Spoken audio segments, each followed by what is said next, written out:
Just for the record, Supervisor Kuehl is here in spirit, but I think she'd rather be here. She had knee operations, so I think she is recuperating, and so we send her our best wishes to heal quickly. Wow, it is an honor to be here. This is a third. It was at the Cathedral, but it's grown so large, I'm told, there's actually a waiting list to get into this conference today. So I want to give you all a big round of applause for not only supporting ending homelessness, but also for really taking the first step toward aggressively really being a model for the United States as it relates to how we are addressing the homeless population. So I'm going to clap for you all. As Phil mentioned, this conference is playing a host to almost 800 people this year. We've grown so much that the Biltmore is now, I think, going to be our home permanently as we move forward with addressing the homeless crisis. Whether you are a service provider, a policymaker, a community member, or an individual who has lived through homelessness, we are grateful for your contributions to this crisis. You act as an integral piece of the solution in an incredibly complicated problem. I also want to take a moment to thank my fellow members on the Board of Supervisors for being my collaborators in a collective effort to end homelessness in Los Angeles County, especially this gentleman sitting right down here, Supervisor Mark Ridley Thomas, who had this vision and really carried it to the Board of Supervisors. So thank you, Supervisor Ridley Thomas.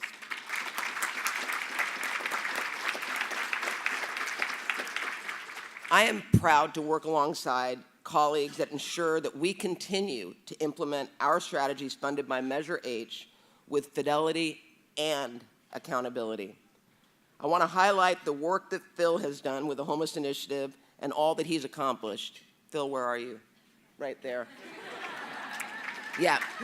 I remember him. We both grew up in the county 30 years ago. He was beating us up over not doing enough for the people that are getting welfare, and now look at him. He's actually making a difference, and Phil, you are an amazing man. Thank you, Supervisor. Yeah. He has the empathy and the leadership skills to really shepherd forward not only the county family, but the providers throughout LA County. Last, but certainly not least, an enormous thank you to the service providers in the room today and those out in the field at this very moment. I want to thank you because it's, as I tell people, government alone cannot do this, nor should we. It's working with the nonprofits, with our 88 cities, to really ensure that we do this in a holistic fashion. So thank you very much for being our partners moving forward. We have hundreds of outreach workers who are dedicated and relentless housing navigators, our clinicians who provide mental health support to the most acute. You all know the challenges of this work better than anybody. You wake up every day, get back out there, and never give up on the people you have committed to serve. I want to thank you.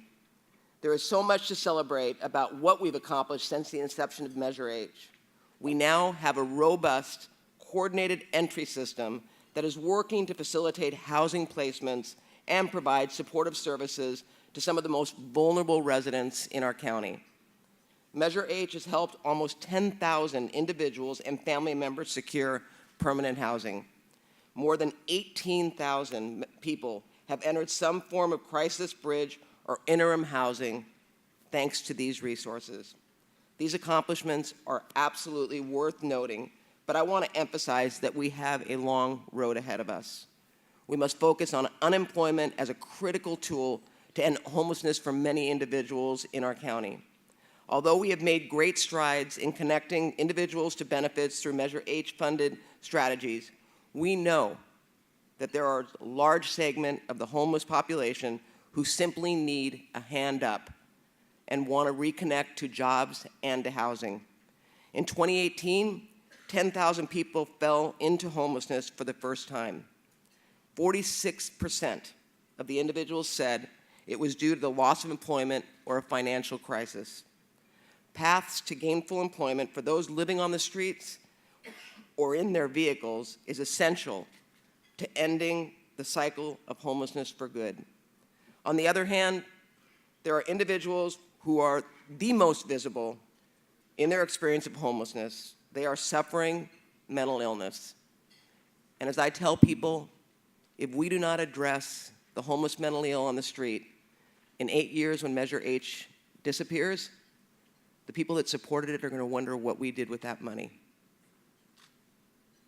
It's the most difficult population to deal with, but it's a population that I would argue, well, I know for me, is my top priority. On January 22nd, Supervisor Solis and I introduced a motion to increase the number of mental health hospital beds for those in need across the county. Yeah.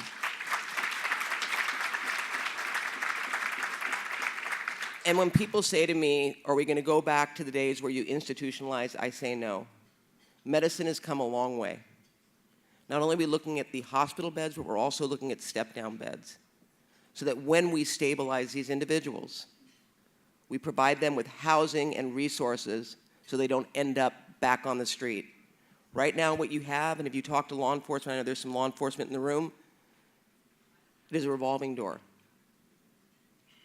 And they become resistant to service. As you heard Sachi talk about a gentleman who'd been on the street for 20 years living in the wash. They become resistant to services. And that's why it's not only the most expensive population to address, but it's also going to be the most difficult population to address. It will take leadership, commitment, and collaboration to address the complexities of each person's experience in homelessness. And I will tell you, as a supervisor on the board, each one of us has our passions, but together we support each other as we drive our initiatives and our visions forward. And I'll leave you with this. The thing I love about the 5th District is it is not a one-size-fits-all. And when you listen to the invocation today about the rain, while it was raining down here up in the Antelope Valley, we had snow flurries.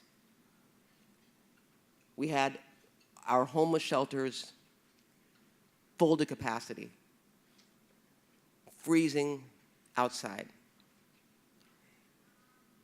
We have to do better. We can do better. And I promise you, as a member of the Board of Supervisors, we will do better. Thank you.